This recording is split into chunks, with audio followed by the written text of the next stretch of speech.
my fellow citizens of the universe, wherever planet you may reside, whatever planet you may reside on, of course. Hello, kitty. Don't stay there. Today I want to talk about why I ride a Harley Davidson. Stay tuned for that. Roll the intro and let's go, baby.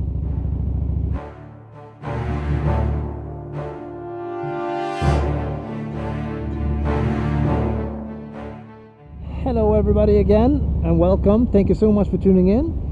Should you be new here, should this be your first video watching moi, I highly appreciate you took your time to click the video. And now that you gone this far, maybe take a small step further and hit that little like button, that little subscribe button. What the hell? And you will make me a very happy man. So yeah, hit that, all the bells and all the buttons and everything, and yeah. And yes, like I said, the topic of today is, why do I ride a Harley Davidson?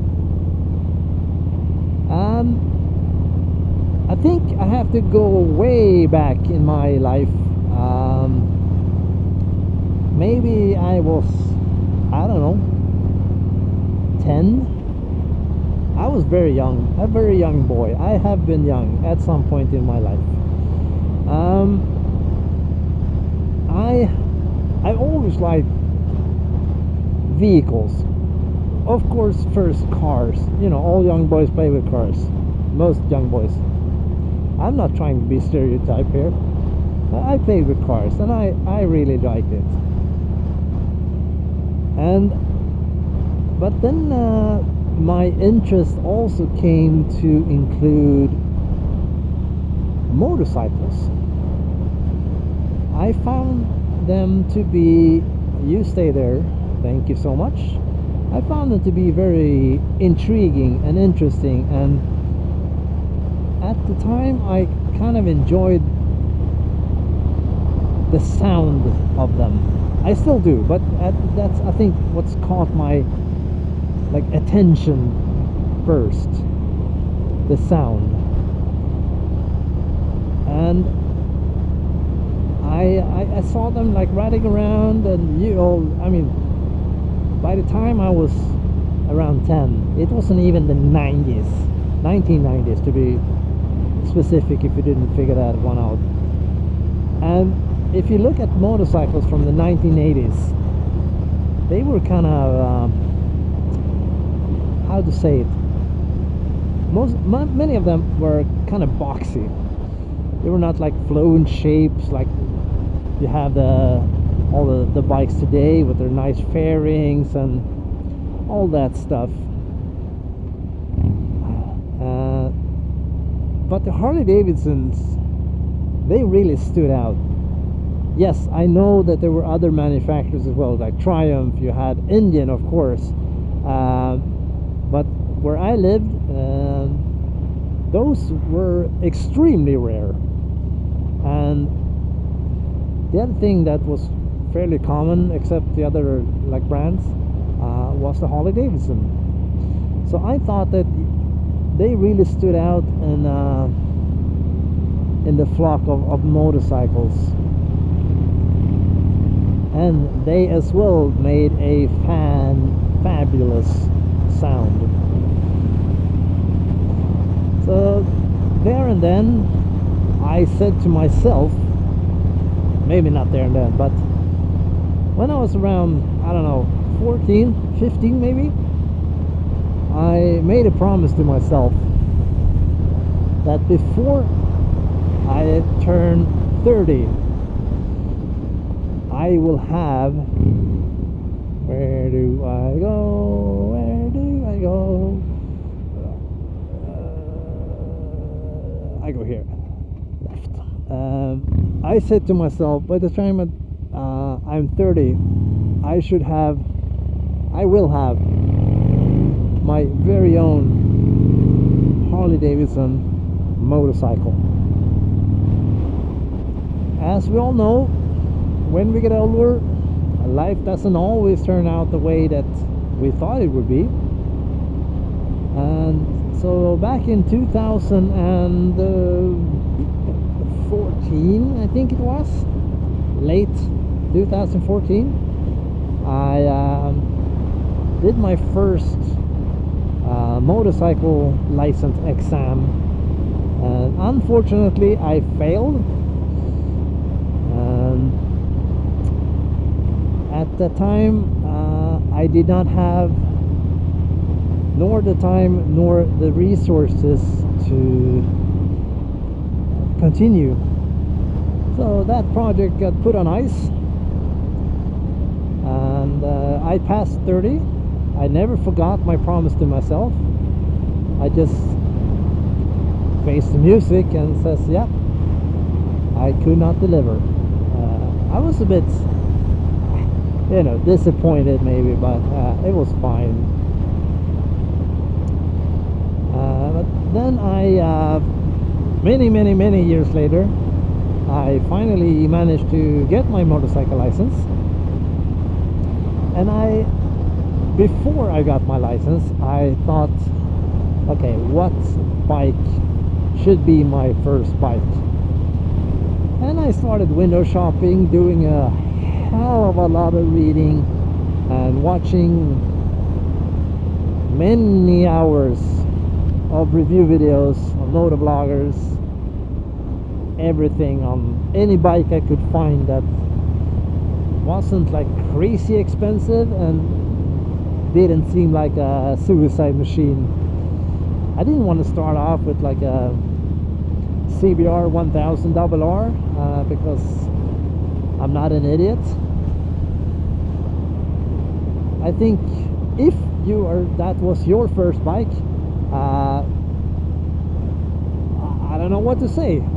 If you're still alive, fantastic. I hope you enjoy your bike if you still have it. I would not be. And so yeah, I started shopping around, looking at the Triumph. I know I wanted some sort of a cruiser, and I looked at Harley Davidson, but they were way too expensive for my budget. So I had my mind set on what was it? I think it was like a Honda Shadow. Could have been a Honda Shadow. That was fairly low miles,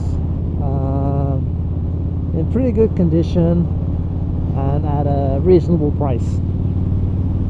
So I talked to the dealer, and I went there and I looked at this was before I passed my motorcycle license, so I couldn't buy it because I couldn't. Of course I could, but it felt stupid.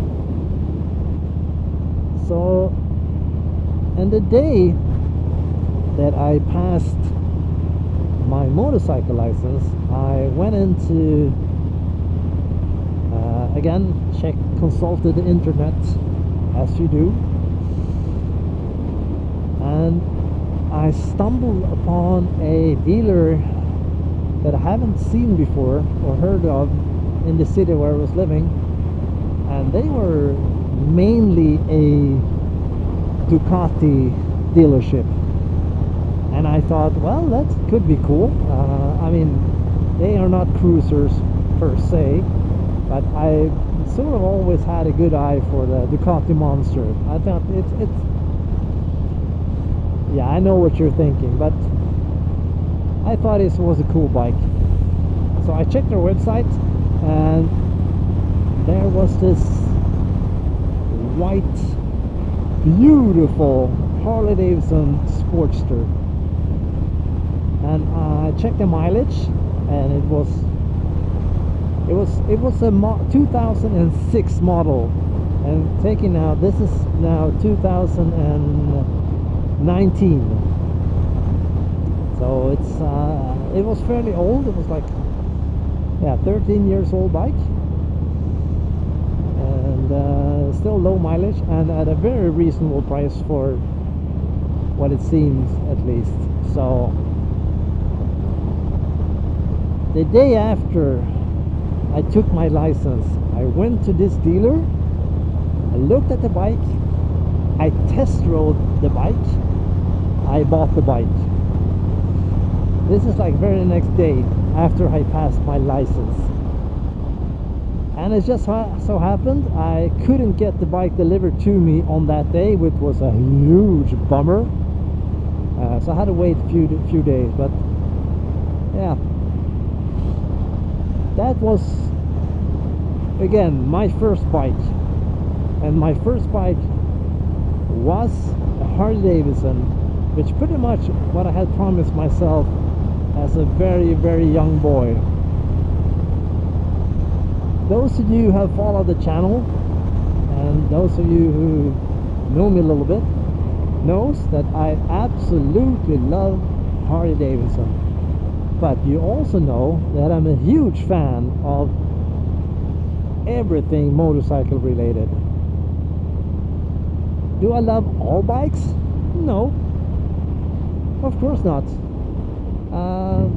But nobody loves everything of anything. It's just like saying I love all shirts. No, you don't. Because some models, some design features does not speak to me. If it does to you, that's awesome, get the bike, but not to me. But in general, I have no issue with any brand of motorcycle, whether you drive a Harley, Honda, Kawasaki, Royal Enfield, if you drive a old Russian, whatever it is, can't remember the name, but you know which one I mean. If you ride that, you're still a biker, you still ride motorcycle, and that's fantastic, in my book at least. More power to you. If I had the opportunity, if I had the resources, I would have a bike of, I would say, any type, whether it being a sport bike, a adventure bike, a cruiser, a naked upright, whatever. I would most likely have that in my garage, and I would enjoy the hell of riding every single one of them, because that's me. I love riding motorcycles.